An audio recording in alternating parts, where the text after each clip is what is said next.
안녕하세요. 준원입니다. 오늘은 사랑에 관한 에세이 책 한 권을 가져왔습니다. 재작년인 2019년 말쯤 제가 읽어드렸던 놀고 싶지만 불안합니다의 저자인 주서연 작가님의 신작 에세이인데요. 지난 놀고 싶지만 불안합니다를 통해 아이처럼 놀고 싶지만 얼떨결에 어른이 되어버린 청춘들을 응원했다면 이번 책 가난하지 않은 사랑을 선택하면 가난해진다는 편견을 가진 세상을 향해 내가 사랑하는 걸 사랑한다 라고 당당히 밝히고 싶다고 말합니다. 사소한 내일을 살아갈 수 있도록, 사소한 일상을 사랑할 수 있도록, 작은 삶을 소중히 여기고 사소한 것들을 사랑하고 싶다고. 하지만 내가 정말 누군가를, 그리고 나 스스로를 사랑하게 될 수 있을까? 그런 게 정말 가능한 일이긴 한 걸까? 과연 우리는 어떻게 살아야 행복할 수 있을까? 라는 의구심이 들기도 합니다. 사랑은 결코 가난하지 않다는 믿음. 사랑은 한 개인의 삶을 구하기도 한다는 믿음. 그 작고 견고한 믿음이야말로 현실을 살아가는 우리에게 꼭 필요한 것일지 모릅니다. 제가 받은 이 책엔 작가님의 친필 사인이 들어가 있는데 작가님의 인스타 피드를 통해 이 사인에 담긴 에피소드를 출간 전부터 접했었죠. 제본될 부분을 남기고 사인을 해야 하는데 한 면 전체에 꽉 차도록 사인을 해서 첫 위기를 접하고 밤새 졸음을 참아가며 사랑하며 삽시다 라고 써야 하는데 사랑하면 삽시다, 자랑하며 삽시다, 사랑하며 잡시다 등의 오타를 냈었다는 이야기까지. 하지만 이 모든 것이 이 책을 만날 독자들을 위해 먼저 나서서 하신 거란 이야기를 보고 이 사인을 직접 접했을 때 그냥 넘어갈 수가 없었어요. 그 마음 잘 전달받았습니다. 그럼 이제 책 읽어드리도록 할게요. 오늘도 편안한 밤 되세요.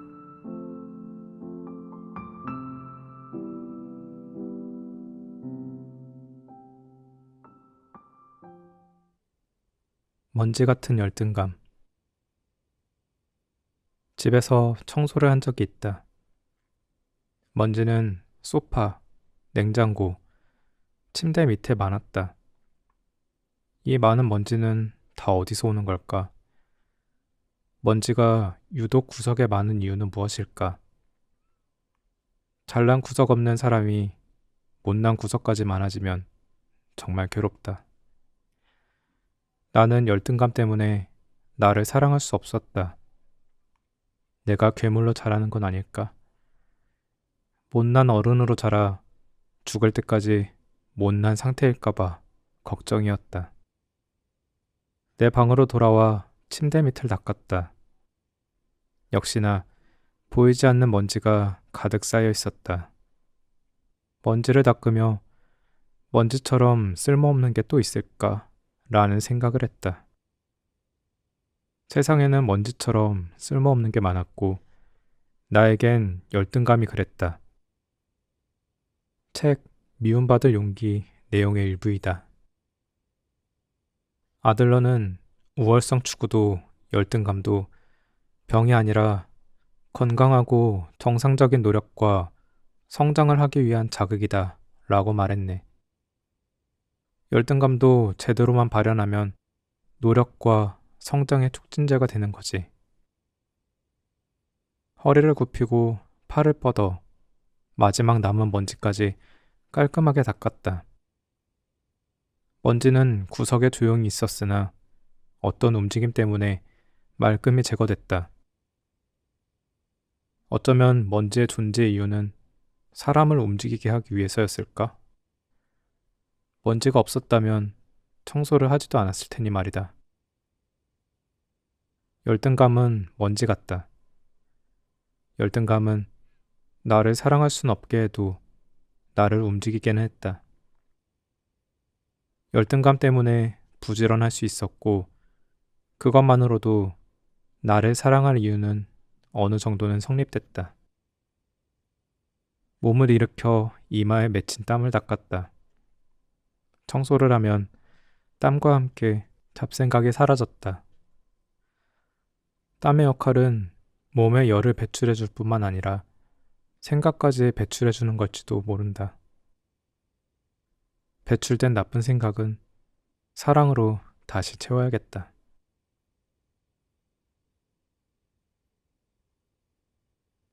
주말 아침의 즐거움. 회사에 다니면 좋은 점이 있다. 그건 바로 주말이 2배로, 아니, 10배로 달콤해진다는 점이다. 주말 아침은 짧지만 많은 행복을 주는 것 같다. 우선 주말 아침에 눈이 일찍 떠지면 기분이 좋다. 하루를 조금 더 길게 가질 수 있기 때문이다. 주말 아침에 나른한 풍경도 좋다. 창문에서 흔들리는 하얀 커튼, 빨래가 다 되면 나오는 세탁기 노랫소리, 베란다 문에서 나는 섬유유연제 향기, 거실 소파에서 먹는 아이스 아메리카노 등 나는 예전에 행복을 폭넓은 기준으로 생각했다. 인생을 행복하게 살고 싶어 하고 그런데 생각해보면 인생은 너무 길었다. 하루 종일 24시간 내내 행복을 느끼는 것도 어려운데 인생을 행복하게 살고 싶다니. 내가 어떤 순간을 좋아하는지 아는 건 중요한 것 같다. 예를 들어 어떤 사람은 금요일의 퇴근길을, 어떤 사람은 새벽 아침을, 어떤 사람은 오후 낮잠 시간을 좋아하듯이 하루 중 내가 제일 좋아하는 시간은 분명히 있을 것이다. 행복은 순간과 닮아 있다. 순간을 놓치지 않는다는 건 행복을 놓치지 않는다는 말과 동의어이다. 예전 일기장에 이런 문구가 적혀 있었다. 행복한 삶이 아닌 행복한 순간들에 집중하자. 불행에 민감한 것보다 행복에 민감한 게 훨씬 어려운 일일지도 모른다. 행복 센서를 조금 더 민감하게 작동해 봐야겠다. 일상에 묻어 있는 사랑을 발견하기 위해.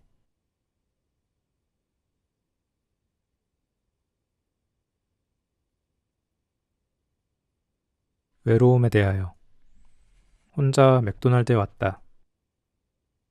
배가 고파서 들른 곳이었다. 2인용 식탁에 앉아 햄버거 세트를 먹었다. 그런데 그때였다. 어떤 남자가 말을 걸었다. 저기요. 네? 의자 좀 빌려도 될까요? 앞 테이블 남자가 물었다. 온 사람은 5명인데 의자는 4개밖에 없었나 보다. 나는 싫어요. 라고 할 만한 이유가 없었기에 의자를 빌려줬다. 앞 테이블 남자 5명은 북적북적 자리에 앉아 대화를 나눴다. 내 앞엔 의자가 없었다. 앞이 휑해서 남자들이 더 잘 보였다. 의자가 없다는 사실만으로 2배는 더 쓸쓸해졌다. 외로움은 언제나 예고 없이 찾아왔다. 외로움이 소나기처럼 한 번에 쏟아졌기 때문이다. 비는 오는데 우산이 없어서 무방비 상태가 되었다. 비에 쫄딱 맞은 길고양이처럼 말이다. 이상했다. 없어진 건 고작 의자 하나뿐인데 마음이 더 쓸쓸하고 허전한 게. 탁자에 의자가 있는 이유는 누군가 앉을 가능성 때문이다. 나는 의자를 잃은 게 아니라 누군가가 곁에 있을 가능성을 잃었다. 외로움은 혼자일 때 느끼는 감정이다. 그런데 외로움을 느끼는 이유는 사람이 필요해서가 아니다. 나를 필요로 하는 사람이 없다고 느끼기 때문이다. 나는 남자가 의자를 찾음으로써 내 존재의 불필요성을 더 선명히 느꼈다. 의자보다 가치 없는 인간은 고독이 확정된 시간을 견뎌야 했다. 사람들의 소음이 불필요하게 느껴졌다. 그런데 감자튀김을 케첩에 찍어 먹을 땐 잠시 혼자인 걸 잊게 됐다. 그래서 오로지 그것만을 바라보며 감자튀김을 먹었다. 감자튀김도 케첩을 필요로 하는데 나는 누구에게 필요한 존재가 될까? 외로움을 의인화하면 밤마다 냉장고를 여는 사람일 것이다. 어떻게든 공허함을 채우려는 그런 사람 말이다. 나는 콜라를 남김없이 마시고 자리에서 일어났다. 나를 가장 사랑해주는 엄마를 생각하며 집으로 갔다.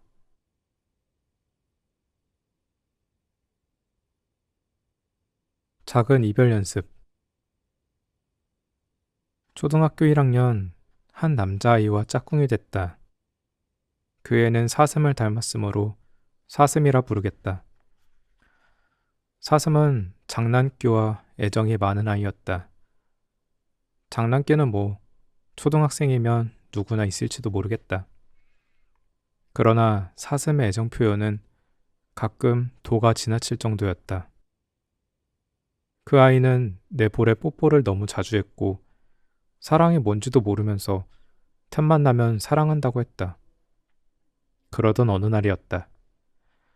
나는 준비물로 가져온 사인펜을 책상에 올려놓았다.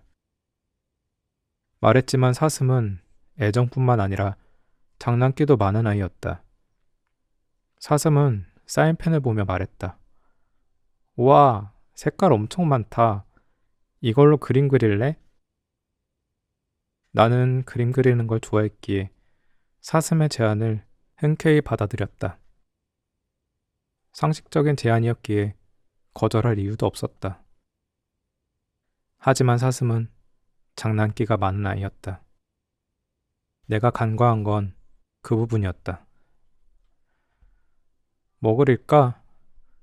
공룡 그리자. 그래.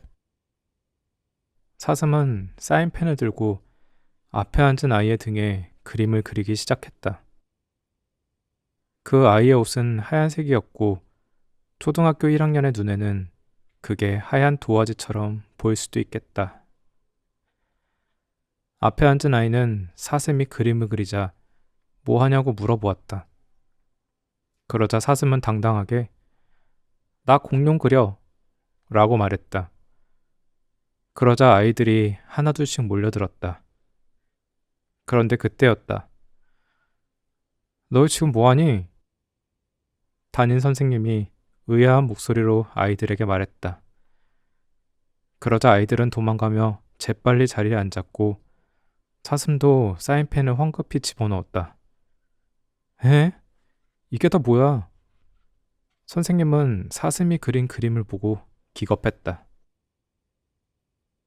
사실 기겁을 했다기보단 얼굴이 하얗게 질렸다는 표현이 더 맞을지도 모르겠다. 당시 나는 선생님의 얼굴이 왜 그토록 창백해졌는지 이해하지 못했다. 하지만 그런 반응을 이해하게 된 건 얼마 지나지 않아서였다. 왜 우리의 몸에 낙서했니? 낙서당한 아이 엄마가 학교에 찾아왔다. 나는 사인펜을 빌려줬다는 이유로 공범이 됐으므로 사슴과 함께 혼났다. 선생님은 얼마 전에 봤던 창백한 얼굴로 어머니에게 죄송하다는 말만 연거푸 반복했다. 그 얼굴은 마치 사슴이 도화지로 착각한 하얀 티셔츠 같았다. 어른도 혼이 날 수 있구나. 나는 처음으로 알게 됐다. 그 이후로 나와 사슴은 선생님의 눈에 찍혀 통제 대상이 됐다. 사실 선생님께 혼이 날 때는 무서웠지만 사슴의 장난에 가담하는 게 재밌었다. 그런데 학교 생활의 재미가 절반이나 줄어들었다. 그리고 그건 사슴도 마찬가지인 듯했다. 그렇게 한 달 후 사슴은 전학을 갔고 이제 완전히 학교가 재미없어졌다고 속으로 생각했다. 사랑하는 대상과 이별하는 연습을 조금씩 하고 있었다.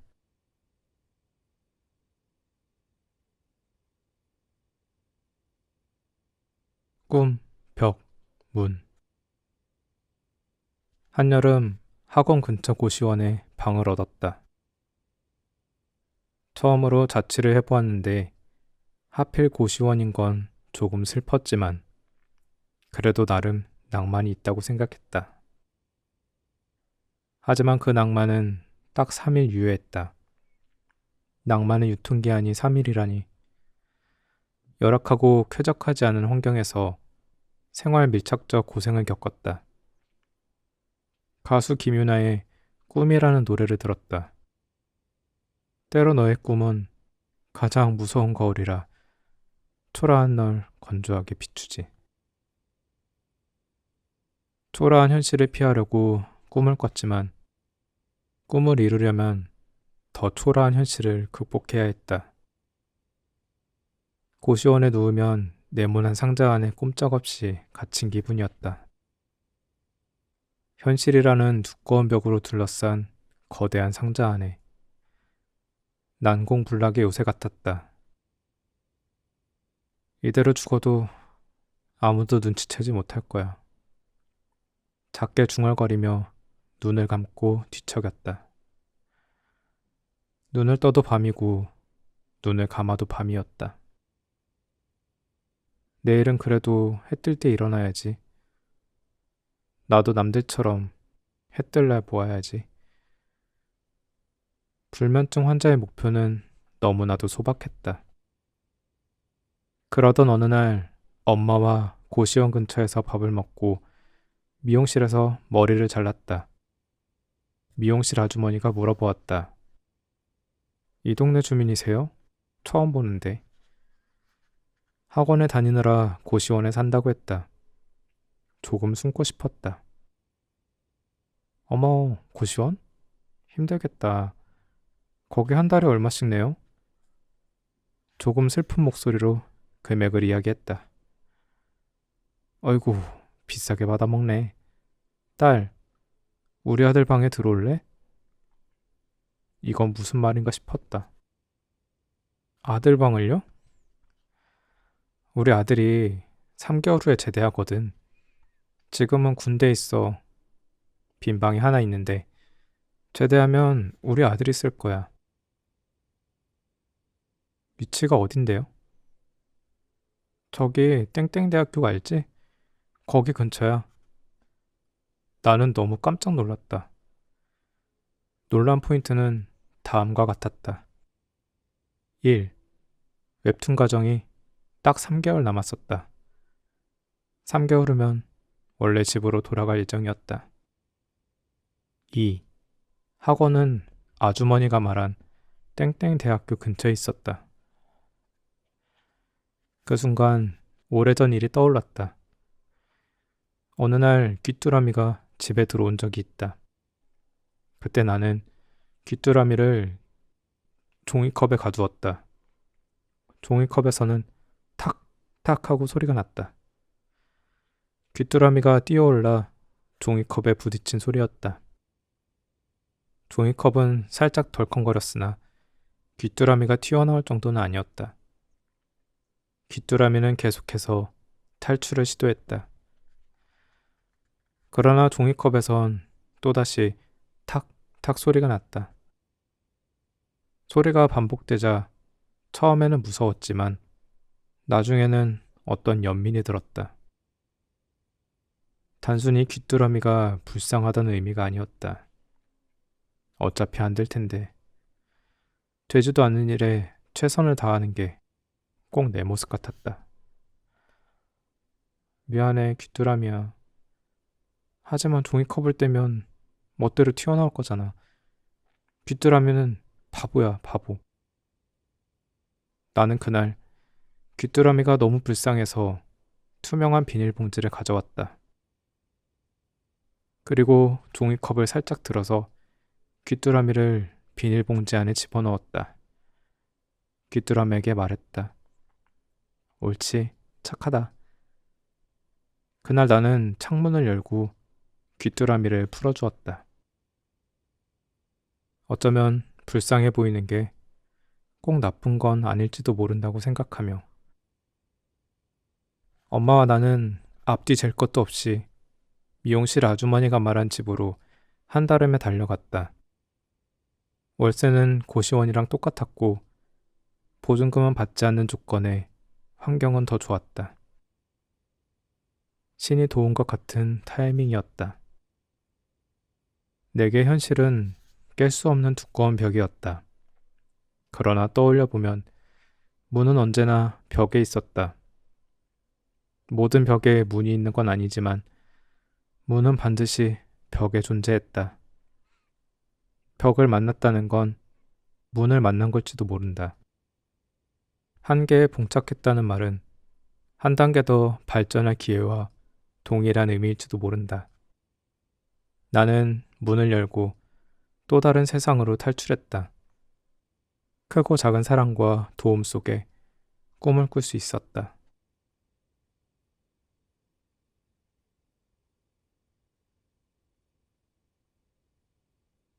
인생은 아름다워. 가까운 이의 죽음을 맞이한 이후로 허무와 의문을 반복하며 며칠을 보냈다. 죽음에 대해 더 자주 생각했기 때문이다. 죽음은 무엇인가부터 시작해서 죽을 때 어떤 느낌인지, 죽음 이후에는 어떤 세계가 있는지, 왜 죽어야 하는지, 왜 살아야 하는지 아무 해답을 얻을 수 없어서 답답했다. 마치 수백 개의 물음표가 열기구처럼 둥둥 떠다니는 것 같았다. 모든 게 의문이었고 정착되지 못한 생각들은 마음을 자주 괴롭혔다. 아무리 생각해도 논리적으로든 감정적으로든 살아야 할 이유가 없었고 살면 안 되는 이유가 더 설득력 있었다. 가진 게 있어도 잃은 것에만 몰두하니 사는 게 감사하지 않았다. 점점 염치가 없어지고 있었다. 누군가의 죽음 끝에는 산자의 몫이 남아있는 듯 했다. 왜 살아야 하는지 모르겠다고 느끼던 어느 날이었다. 거실 소파에서 인생은 아름다워라는 영화를 봤다. 술을 마시고 봐서 무슨 내용인지도 모르고 봤다. 그날 나는 깜빡 잠이 들어 꿈을 꿨다. 꿈속에 나는 무언가에 쫓겨 도망가고 있었다. 꿈을 소설 형식으로 바꿔서 작성해 보았다. 꿈 내용은 이러했다. 숨이 턱까지 차오르는 것도 모른 채 어딘가로 뛰었다. 자리에 멈춰 호흡을 가쁘게 쉬었다. 심장이 미친 듯이 쿵쾅거려 멈출 생각을 하지 않았다. 도대체 이게 무슨 일이지? 불쾌한 혼란을 잠재우고 싶다는 생각이 멈추질 않았다. 고개를 들어 앞을 보았다. 건물 하나 없는 드넓은 들판과 별로 도배된 밤하늘이 보였다. 언덕 한가운데에 서서 생각했다. 달에 홀로 버려진 사람 같아. 이토록 비현실적인 상황에서 이토록 생생한 감각은 나의 정신을 아득하게 만들었다. 밤하늘의 별이 너무나도 아름답게 빛나고 있었기 때문이다. 안녕? 그런데 그때 내 귓가로 어떤 여자의 음성이 들렸다. 대답할 겨를도 없이 화들짝 놀란 나는 재빨리 뒤를 돌아보았다. 그러자 그녀는 순진한 얼굴로 나를 지그시 쳐다보며 이렇게 물었다. 너도 혼자가 되었구나. 그녀의 안색은 너무나도 맑고 편안해 보였다. 나는 신비로운 평온함에 이끌려 나도 모르게 진심을 토해냈다. 살려주세요. 그녀는 수많은 단어를 고심하는 시인처럼 무언가를 곰곰이 생각했다. 그녀가 눈을 깜빡이며 나긋한 목소리로 물었다. 살고 싶니? 음성을 듣자 어쩐지 다급한 느낌이 들어 한 채의 망설임도 없이 대답하였다. 네, 살고 싶어요. 그녀는 그럴 줄 알았다는 듯 너그러운 미소를 지었다. 나는 깜짝 놀라 잠에서 깼다. 영화에서는 어느새 엔딩 스크롤이 올라가고 있었다. 이토록 선명한 꿈은 참으로 오랜만이었다. 엔딩 스크롤을 보며 잠시 멍을 때렸다. 잠깐 눈 감았을 뿐인데 영화 한 편이 끝나 있었다. 나는 꿈에서 했던 대화를 곱씹어 보았다. 살려주세요. 살고 싶니? 네, 살고 싶어요. 나는 내가 살고 싶어 한다는 거에 무척 놀랐다. 어쩌면 너무 잘 살고 싶어서 세상을 혐오했던 걸지도 몰랐다. 그림 공부를 할 때 빛과 그림자에 대해 배운 적이 있다. 그때 선생님의 말이 기억났다. 빛이 강할수록 그늘도 깊어요. 이걸 잘 살리면 입체적인 그림이 돼요. 어쩌면 내 입장에서는 인생이 너무 빛나서 그만큼 어둠도 짙게 느꼈던 걸지도 몰랐다. 삶을 혐오한다고 했지만 사실은 그만큼 삶을 애정했었는지도 몰랐다. 내가 알고 보니 삶을 사랑했다는 건 놀라운 발견이었다. 나 생각보다 되게 살고 싶었구나.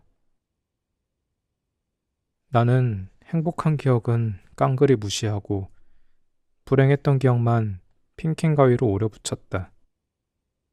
한때는 나도 삶을 정말 사랑했는데 말이다. 하늘의 구름을 보면 아름답다고 느꼈고 친구와 맛있는 걸 먹으면 행복이 별거 없다고 생각했다. 어릴 적 눈 오던 겨울날 아빠와 눈사람을 만들었을 때도 즐거웠고 엄마가 해주던 탕수육도 매일 먹을 수 있을 만큼 맛있었다. 나는 세상이 여전히 밉다. 그런데 이 삶에 대한 저주는 지독한 애정을 전제로 한다는 걸 알았다. 작가 게리 비숍이 누군가를 사랑하기로 선택했다면 분명 실망하게 될 것이다 라고 말한 것처럼 어제는 비가 왔는데 오늘은 창문에 햇볕이 들어왔다. 사시사철 사랑했던 기억만 있던 건 아니지만 그렇다고 매일 불행했던 것도 아니었다.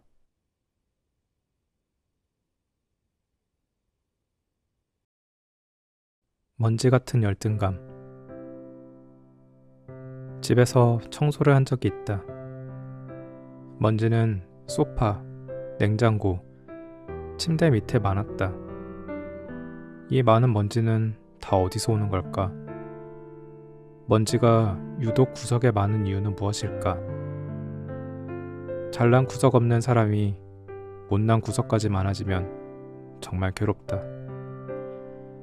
나는 열등감 때문에 나를 사랑할 수 없었다. 내가 괴물로 자라는 건 아닐까? 못난 어른으로 자라 죽을 때까지 못난 상태일까봐 걱정이었다. 내 방으로 돌아와 침대 밑을 닦았다. 역시나 보이지 않는 먼지가 가득 쌓여 있었다. 먼지를 닦으며 먼지처럼 쓸모없는 게 또 있을까? 라는 생각을 했다. 세상에는 먼지처럼 쓸모없는 게 많았고 나에겐 열등감이 그랬다. 책 미움받을 용기 내용의 일부이다.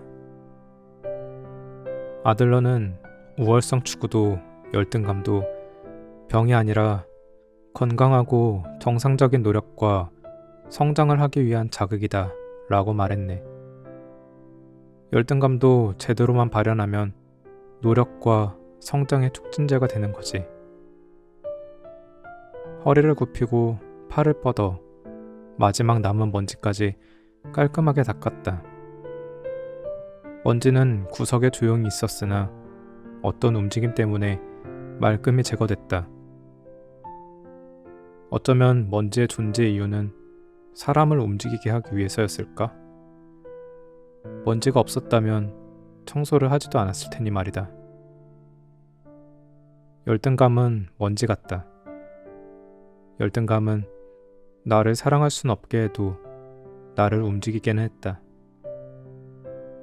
열등감 때문에 부지런할 수 있었고 그것만으로도 나를 사랑할 이유는 어느 정도는 성립됐다. 몸을 일으켜 이마에 맺힌 땀을 닦았다. 청소를 하면 땀과 함께 잡생각이 사라졌다. 땀의 역할은 몸에 열을 배출해줄 뿐만 아니라 생각까지 배출해주는 걸지도 모른다. 배출된 나쁜 생각은 사랑으로 다시 채워야겠다.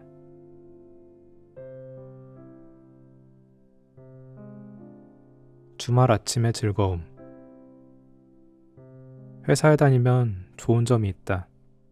그건 바로 주말이 2배로, 아니 10배로 달콤해진다는 점이다. 주말 아침은 짧지만 많은 행복을 주는 것 같다. 우선 주말 아침에 눈이 일찍 떠지면 기분이 좋다. 하루를 조금 더 길게 가질 수 있기 때문이다. 주말 아침에 나른한 풍경도 좋다. 창문에서 흔들리는 하얀 커튼, 빨래가 다 되면 나오는 세탁기 노랫소리, 베란다 문에서 나는 섬유유연제 향기, 거실 소파에서 먹는 아이스 아메리카노 등. 나는 예전에 행복을 폭넓은 기준으로 생각했다. 인생을 행복하게 살고 싶어 하고, 그런데 생각해보면 인생은 너무 길었다.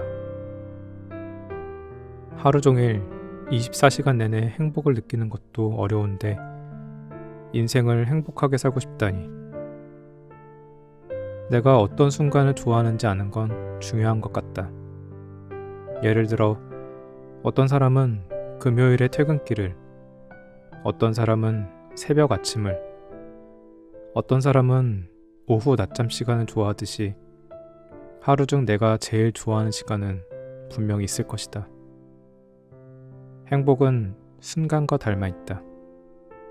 순간을 놓치지 않는다는 건 행복을 놓치지 않는다는 말과 동의어이다. 예전 일기장에 이런 문구가 적혀 있었다. 행복한 삶이 아닌 행복한 순간들에 집중하자. 불행에 민감한 것보다 행복에 민감한 게 훨씬 어려운 일일지도 모른다. 행복 센서를 조금 더 민감하게 작동해 봐야겠다. 일상에 묻어있는 사랑을 발견하기 위해.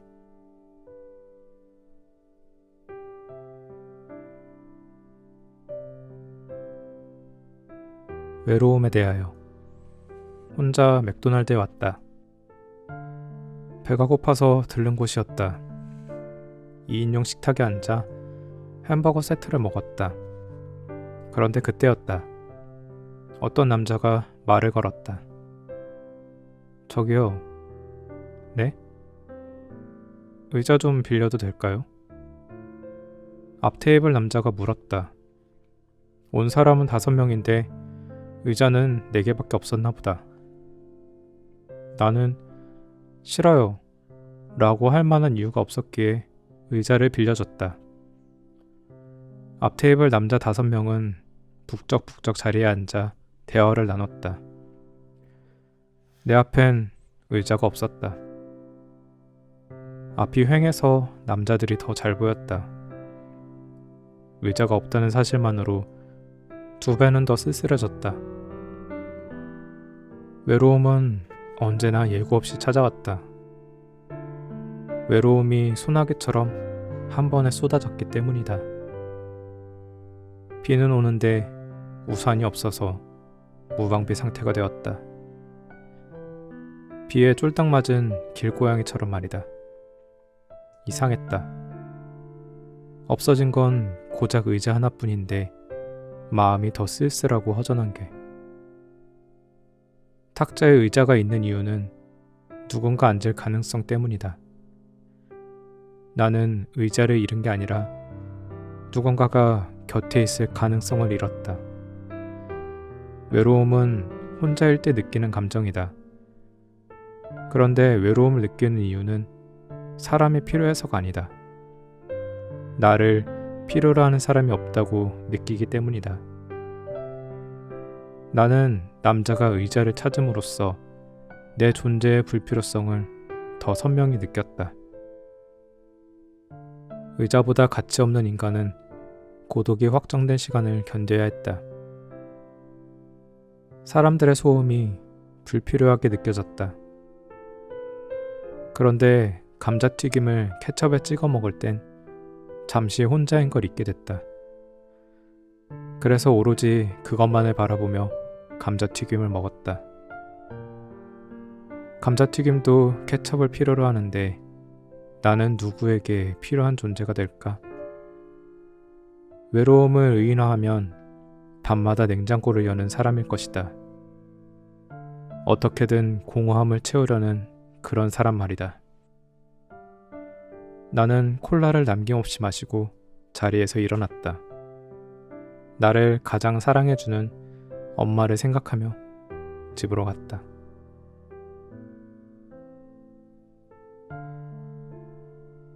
작은 이별 연습. 초등학교 1학년 한 남자아이와 짝꿍이 됐다. 그 애는 사슴을 닮았으므로 사슴이라 부르겠다. 사슴은 장난기와 애정이 많은 아이였다. 장난기는 뭐 초등학생이면 누구나 있을지도 모르겠다. 그러나 사슴의 애정 표현은 가끔 도가 지나칠 정도였다. 그 아이는 내 볼에 뽀뽀를 너무 자주 했고 사랑이 뭔지도 모르면서 틈만 나면 사랑한다고 했다. 그러던 어느 날이었다. 나는 준비물로 가져온 사인펜을 책상에 올려놓았다. 말했지만 사슴은 애정뿐만 아니라 장난기도 많은 아이였다.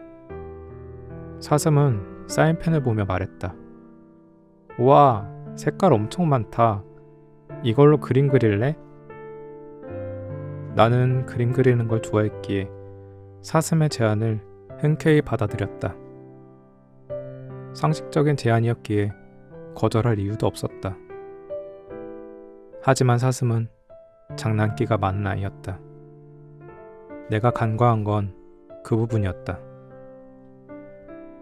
뭐 그릴까? 공룡 그리자. 그래. 사슴은 사인펜을 들고 앞에 앉은 아이의 등에 그림을 그리기 시작했다. 그 아이의 옷은 하얀색이었고 초등학교 1학년의 눈에는 그게 하얀 도화지처럼 보일 수도 있겠다. 앞에 앉은 아이는 사슴이 그림을 그리자 뭐 하냐고 물어보았다. 그러자 사슴은 당당하게 나 공룡 그려 라고 말했다. 그러자 아이들이 하나둘씩 몰려들었다. 그런데 그때였다. 너 지금 뭐하니? 담임 선생님이 의아한 목소리로 아이들에게 말했다. 그러자 아이들은 도망가며 재빨리 자리에 앉았고 사슴도 사인펜을 황급히 집어넣었다. 에? 이게 다 뭐야?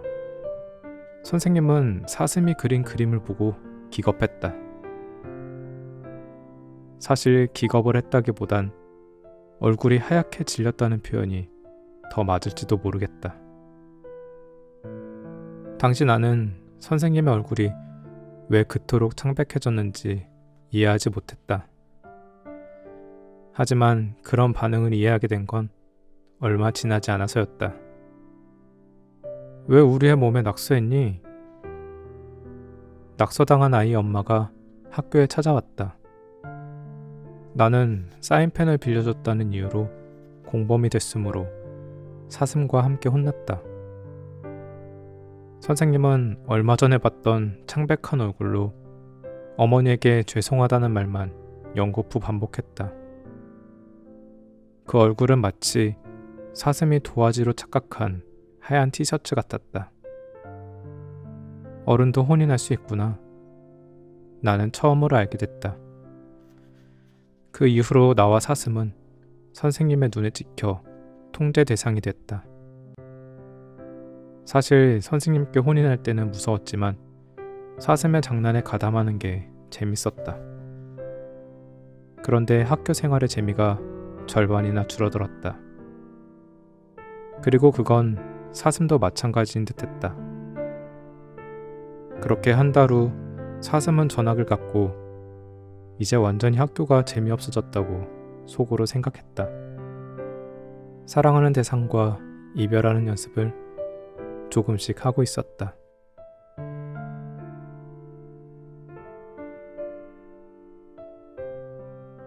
꿈, 벽, 문. 한여름 학원 근처 고시원에 방을 얻었다. 처음으로 자취를 해보았는데 하필 고시원인 건 조금 슬펐지만 그래도 나름 낭만이 있다고 생각했다. 하지만 그 낭만은 딱 3일 유효했다. 낭만의 유통기한이 3일이라니. 열악하고 쾌적하지 않은 환경에서 생활 밀착적 고생을 겪었다. 가수 김유나의 꿈이라는 노래를 들었다. 때로 너의 꿈은 가장 무서운 거울이라 초라한 널 건조하게 비추지. 초라한 현실을 피하려고 꿈을 꿨지만 꿈을 이루려면 더 초라한 현실을 극복해야 했다. 고시원에 누우면 네모난 상자 안에 꼼짝없이 갇힌 기분이었다. 현실이라는 두꺼운 벽으로 둘러싼 거대한 상자 안에 난공불락의 요새 같았다.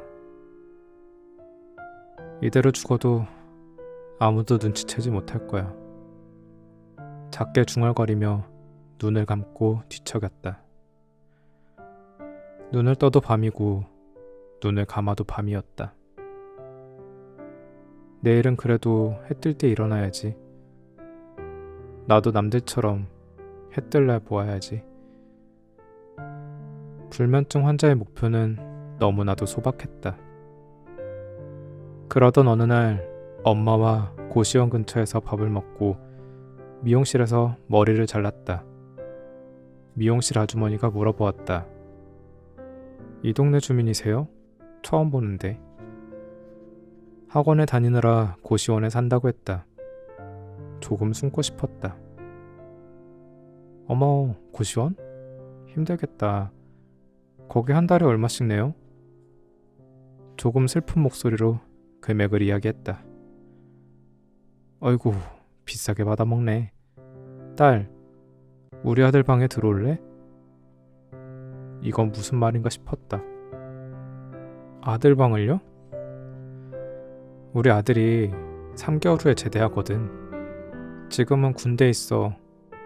빈 방이 하나 있는데 제대하면 우리 아들이 쓸 거야. 위치가 어딘데요?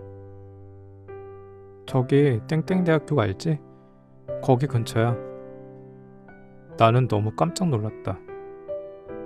놀란 포인트는 다음과 같았다. 1.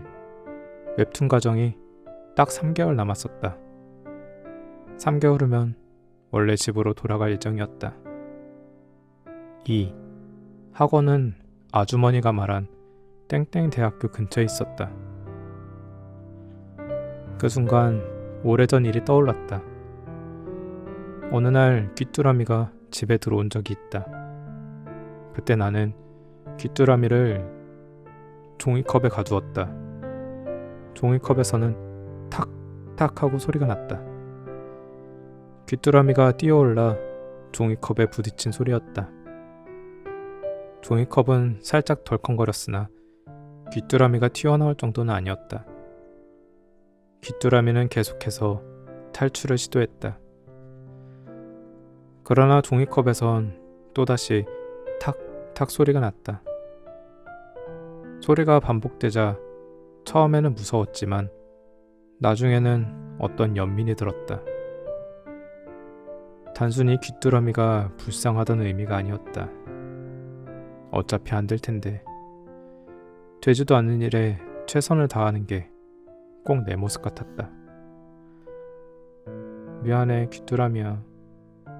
하지만 종이컵을 떼면 멋대로 튀어나올 거잖아. 귀뚜라미는 바보야 바보. 나는 그날 귀뚜라미가 너무 불쌍해서 투명한 비닐봉지를 가져왔다. 그리고 종이컵을 살짝 들어서 귀뚜라미를 비닐봉지 안에 집어넣었다. 귀뚜라미에게 말했다. 옳지, 착하다.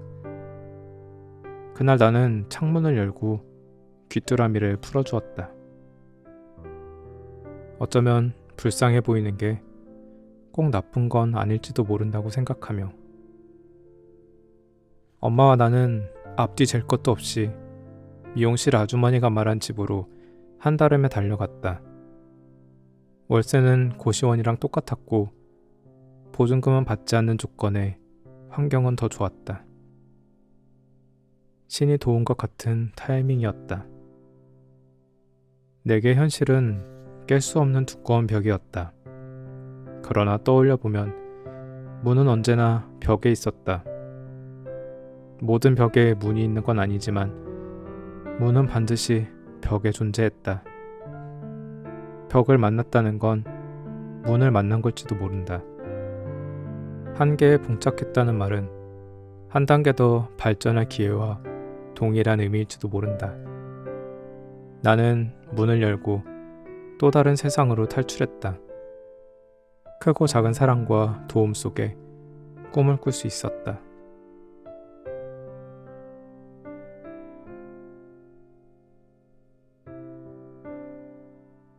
인생은 아름다워. 가까운 이의 죽음을 맞이한 이후로 허무와 의문을 반복하며 며칠을 보냈다. 죽음에 대해 더 자주 생각했기 때문이다. 죽음은 무엇인가부터 시작해서 죽을 때 어떤 느낌인지, 죽음 이후에는 어떤 세계가 있는지, 왜 죽어야 하는지, 왜 살아야 하는지 아무 해답을 얻을 수 없어서 답답했다. 마치 수백 개의 물음표가 열기구처럼 둥둥 떠다니는 것 같았다. 모든 게 의문이었고 정착되지 못한 생각들은 마음을 자주 괴롭혔다. 아무리 생각해도 논리적으로든 감정적으로든 살아야 할 이유가 없었고 살면 안 되는 이유가 더 설득력 있었다. 가진 게 있어도 잃은 것에만 몰두하니 사는 게 감사하지 않았다. 점점 염치가 없어지고 있었다. 누군가의 죽음 끝에는 산자의 몫이 남아있는 듯 했다. 왜 살아야 하는지 모르겠다고 느끼던 어느 날이었다. 거실 소파에서 인생은 아름다워라는 영화를 봤다. 술을 마시고 봐서 무슨 내용인지도 모르고 봤다.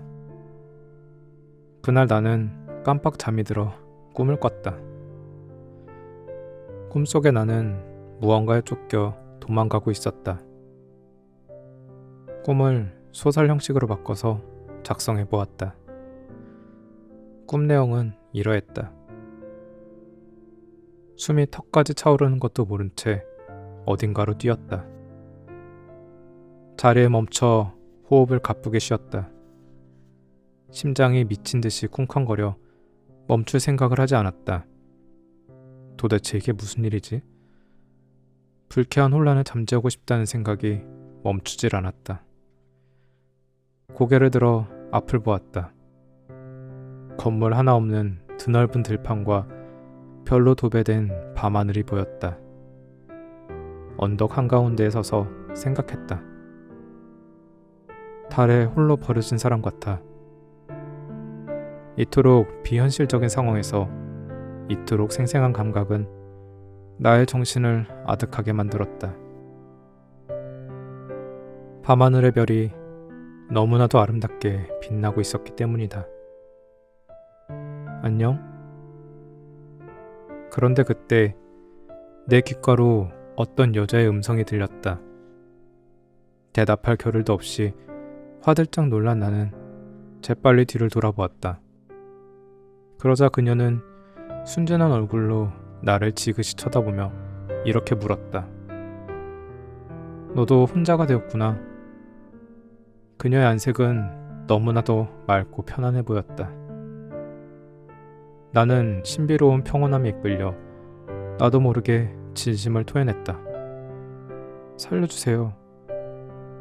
그녀는 수많은 단어를 고심하는 시인처럼 무언가를 곰곰이 생각했다. 그녀가 눈을 깜빡이며 나긋한 목소리로 물었다. 살고 싶니? 음성을 듣자 어쩐지 다급한 느낌이 들어 한 채의 망설임도 없이 대답하였다. 네, 살고 싶어요. 그녀는 그럴 줄 알았다는 듯 너그러운 미소를 지었다. 나는 깜짝 놀라 잠에서 깼다. 영화에서는 어느새 엔딩 스크롤이 올라가고 있었다. 이토록 선명한 꿈은 참으로 오랜만이었다. 엔딩 스크롤을 보며 잠시 멍을 때렸다. 잠깐 눈 감았을 뿐인데 영화 한 편이 끝나 있었다. 나는 꿈에서 했던 대화를 곱씹어 보았다. 살려주세요. 살고 싶니?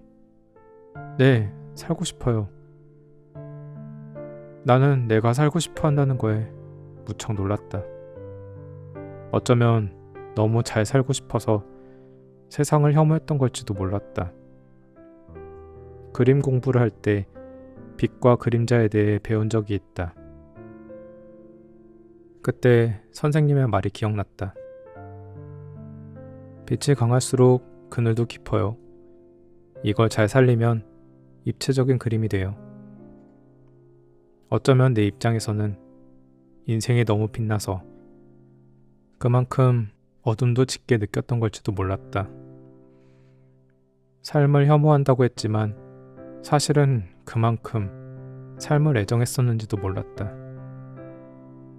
내가 알고 보니 삶을 사랑했다는 건 놀라운 발견이었다. 나 생각보다 되게 살고 싶었구나. 나는 행복한 기억은 깡그리 무시하고 불행했던 기억만 핑킹 가위로 오려 붙였다. 한때는 나도 삶을 정말 사랑했는데 말이다. 하늘의 구름을 보면 아름답다고 느꼈고 친구와 맛있는 걸 먹으면 행복이 별거 없다고 생각했다. 어릴 적 눈 오던 겨울날 아빠와 눈사람을 만들었을 때도 즐거웠고 엄마가 해주던 탕수육도 매일 먹을 수 있을 만큼 맛있었다. 나는 세상이 여전히 밉다. 그런데 이 삶에 대한 저주는 지독한 애정을 전제로 한다는 걸 알았다. 작가 게리 비숍이 누군가를 사랑하기로 선택했다면 분명 실망하게 될 것이다 라고 말한 것처럼 어제는 비가 왔는데 오늘은 창문에 햇볕이 들어왔다. 사시사철 사랑했던 기억만 있던 건 아니지만 그렇다고 매일 불행했던 것도 아니었다.